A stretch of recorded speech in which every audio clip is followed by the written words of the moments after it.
1000 साल हमको बहुत कठिन दिन देखने पड़े। इस देश के अंदर बहुत सारी शक्तियां हमारे पर आक्रमण कर रही हैं। आज भी दुनिया के अंदर अनेक ऐसे विचार हैं जो भारत को आगे बढ़ते नहीं देखना चाहते। 1000 साल से कट्टरपंथी शक्तियां, इवेंजेलिकल फोर्सेस, पिछले 100 सालों से कम्युनिज्म का आंदोलन, वो ग्लोबल मार्केट फोर्सेस, वो जो अमेरिकनिज्म का जो विचार है, ये सब शक्तियां भारत को आगे बढ़ते नहीं देखना चाहती। धीरे धीरे करके जैसे देश में देशभक्ति बढ़ रही है, हिंदुत्व बढ़ रहा है, इन सबको लग रहा है कि हमारा अस्तित्व खतरे में। सबको ध्यान में आ रहा है कि अब हमारा अस्तित्व समाप्त हो सकता है, और इसीलिए सबको 3 बातें ध्यान में आ गई। एक, हम अकेले नहीं लड़ सकते, मिलकर लड़ना पड़ेगा।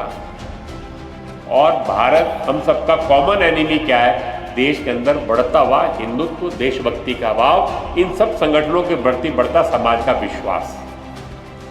और इसीलिए सारी शक्तियां छल कपट धोखे से इस हिंदुत्व और देशभक्ति के भाव को कमजोर करने में जुट गई है।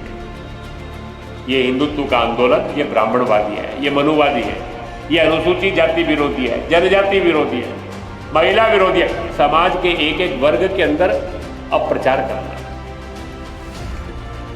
इस समाज को तोड़ने के लिए जातियों के अस्मिताओं के प्रश्न खड़े करना, स्वार्थ जगाना, समाजों को आपस में लड़ाना, महापुरुषों को बांटना, ये सीधी लड़ाई नहीं लड़ सकते।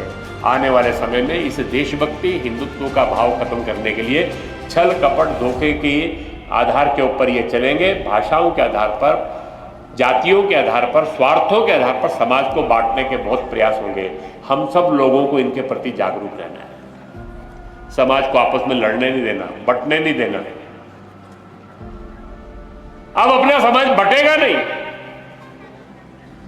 आने वाले समय के अंदर ये जो सब शक्तियां हैं, इन शक्तियों की निर्णायक परास्त करेंगे। इस देश के अंदर हजारों वर्ष से हमारे लिए जो अस्तित्व को चुनौती बनी है, इन सब शक्तियों को निर्मूल करने का काम हम सबको मिलकर आने वाले समय करेंगे।